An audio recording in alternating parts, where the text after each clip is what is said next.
1969 ராஜி பிறந்தபோது சுகந்தி திருச்சிக்கு போயிருந்தா. அப்போ அவளுக்கு நான் லெட்டர் எழுதினேன். அதை இப்போ படிக்க போகிறேன். மனைவிக்கு ஒரு மடல் பாசு. அருமை மனைவிக்கு ஆர்வ சுகந்திக்கு ஆசி பல கோரி பாசு எழுதியது கடிதம் பார்த்தவுடன் ஓடி வருவாய் என்று எண்ணித்தான் பாம்பே எக்ஸ்பிரஸை பார்த்தபடி நிற்கின்றேன். ஒரு நாளும் இல்லாத திருநாளாய் இவருக்கு என்ன வந்தது இப்போது என்று எண்ணி நீ வைக்கையிலே பாட்டிற்கு ஒரு பாசு என்று நாட்டிற்பெயர் எடுக்க நானும் தான் முயல்கின்றேன் நாமகளின் துணை கொண்டு. அடுத்து வரும் பாடல்களை படிக்கவிருக்கும் நீயுமே சிரிப்பதற்கே எழுதினேன் சினங்கொண்டு சீராதே. படித்து முடித்த பின்னரே முடிவு குந்தன் தன்னையே எடுத்தனுக்கு நீயுமே தொடுத்துத்தானே எழுதுவோம். பூனாவை விட்டு புறப்பட்டு சென்ற நீ பேனாவினால் எழுதும் கடிதம் பல கிடைக்கும் என்று நானாக எண்ணியது வீணாக போனதுவே. ஆனாலும் அக்கனவை நனவாக ஆக்குவையே. அவ்வாறு செய்யாமல் நீயும் அங்கு இருப்பாயேல் பேனா என்ற ஈட்டினால் கடிதம் பல தீட்டி தாங்குவதை மேலும் தாங்கவே முடியாமல் தானாக ஓடி வருவாயே சொல்லிவிட்டேன். தாயான பின்பும் தாய் வீடே சுகம் என்று நீயாக என்னை விட்டங்கே போய்விட்டாய். மேயானதம் வந்துடுவாய் என்றே எண்ணித்தான் போயாமல் உன்னினைவில் உலகுகிறேன் நான் இங்கு. அம்மாவின் கையால் அறுசுவை அமுதுண்டு சும்மா வங்கே நீ சுகமாக கழிக்கையிலே நம்மால் இனிமேல் பட முடியாது என்றேதான் இம்மாதிரி துயரம் சொல்லிவிட்டேன் நான் உனக்கு. பூனாவில் வந்திட்ட பூகம்பமே போன்று திருச்சி என்றதும் வந்ததோர் அதிர்ச்சியே. நானாக உன்னை அனுப்பத்தான் எப்படியோ தானாக நீ பெற்ற சம்மதமும் ஒரு மாயமோ. உப்பு போட மறந்து விட்டேனே உன்னினைவில் தப்பு செய்து நான் தானே உண்ண வேண்டும் அக்கரியை. காரம் மிகுந்ததால் ஆகாரமும் குறைந்ததே வீரம் பேசி என்ன பயன் தாரம் அறிவாள் என் சமையல். கரியும் சோறும் சாம்பாரும் நான் செய்வது அறியும்போது உனக்குத்தான் பரிவும் கனிவும் என் நினைவும் வருமோ என்றே அறிவிப்பாயா.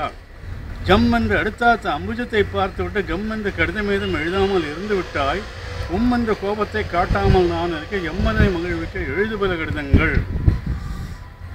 இடித்து வைத்த பொடிகளும் இன்னமும் இருக்குமோ. வடித்த சாதத்தோடு தான் கலந்து வயிற்றில் போயின. காய்ந்த நார்த்தங்காய்க்கும் நானும் காய் நிலை வந்ததே. யாரிடம் கூறிடுவேன் வெட்கக்கேடு இதனையே. பேடேகையின் ஊறுகாயும் வாங்கி வந்தேன் நானுமே.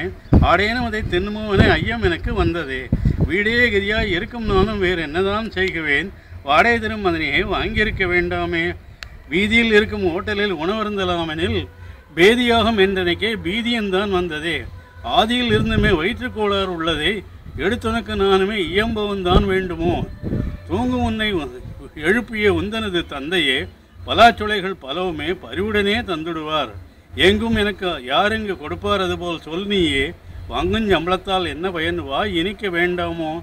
காலையில் நீ எனக்கு காப்பியும் சிற்றுண்டியும் கொடுத்து வேலை முடித்த பின்னர் ஆலை போகும் என்னையே. சாலை வரை வந்து நீயும் வழியனுப்பி வைப்பாயே. மாலையிலும் மகிழ்வுடன் என் வரவு பார்த்து நிற்பாயே. உன்னை விரும்பும் பூமியிலே என்னை விரும்பி நீ இருக்க உன்னை என்று வேறு எதுவும் என்னால் முடியுமோ. உன்னை போல நீயுமே இங்கு வந்து என்னிடம் அன்னை போல அன்புடனே ஆதிப்பாய் என்னையே. கொள்ளை போகும் சமர்த்த பிள்ளையாக இருந்தவன் சள்ளை மிக கொடுப்பதால் பள்ளியிலே தள்ளுவோம். அள்ளி எடுத்து அவனை அணைக்கு உள்ளம் நாடுதே. மெல்லப்போவோம் என்று நாளை தள்ளி நீயும் போடாதே. சும்மா இருக்கும் உந்தன் வாயை கிளறத்தான் வேண்டியே. எம்மாதிரியேனும் ஒரு கிண்டல் நான் செய்யுங்கால் போங்கோவென்னா என்று நீயும் பொய்க்கோபம் காட்டுவாய்.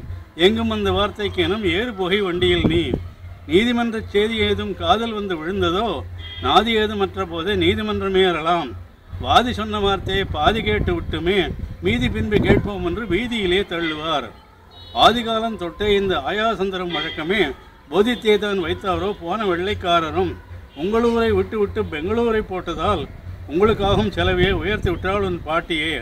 அடுத்த மாதம் வாரீர் என்று படுத்துறார்கள் உங்களை. எடுத்து எடுத்து காசுமே எண்ணிக்கையில் குறைந்ததே. விடுவோம் இந்த சனினை என்றும் எண்ண முடியலை. பட்டு தொல்லையும் 8 மாதமானதே. ஏன் இந்த தொல்லையே உங்களுக்கு வந்ததே என்று நானும் எண்ணியே ஏங்கி இங்கு இருக்கிறேன். உங்களுக்கே வெற்றியை விரைவில் கிட்ட வேண்டுமே என்று நான் இங்கு இறைவனை எப்போதுமே வேண்டுகிறேன். ஆறுமில்லாத அனாதைக்கேனும் அள்ளி அள்ளி கொடுப்பாளோ. வேறு யாருக்காகவே விழுந்து விழுந்து சேர்க்கிறாள். வாரிசொன்றின் இன்றியே வாய விட்ட பின்னரே காரியங்கை கூடுமோ வீரியம் பேசி பயனுண்டோ. பன்னெடும் நாட்களாய் உன்னிடம் இருந்துமே கடிதம் காணாததால் கவலை எனக்கு வந்ததே. என்ன வங்குவாயிற்றென்று கலங்கி கடிதம் எழுதினேன். கடிதில் அதற்கு நீயுமே பதில் எனக்கு அனுப்புவாய். படித்து பார்த்த பின்னரே அமைதி கொள்ளும் உள்ளமே ஆசைபாசம் நேசமும் ஆண்டவன் கொடுத்ததேன். காசை விட பெரிதினும் கவலைக்கு அவையே காரணம். இசைந்து இலங்கும் இல்லாளெனில் இன்னும் சற்று மிக்கதே. உன்னை நீ என்னிடம் சொன்ன சொற்று அவராது.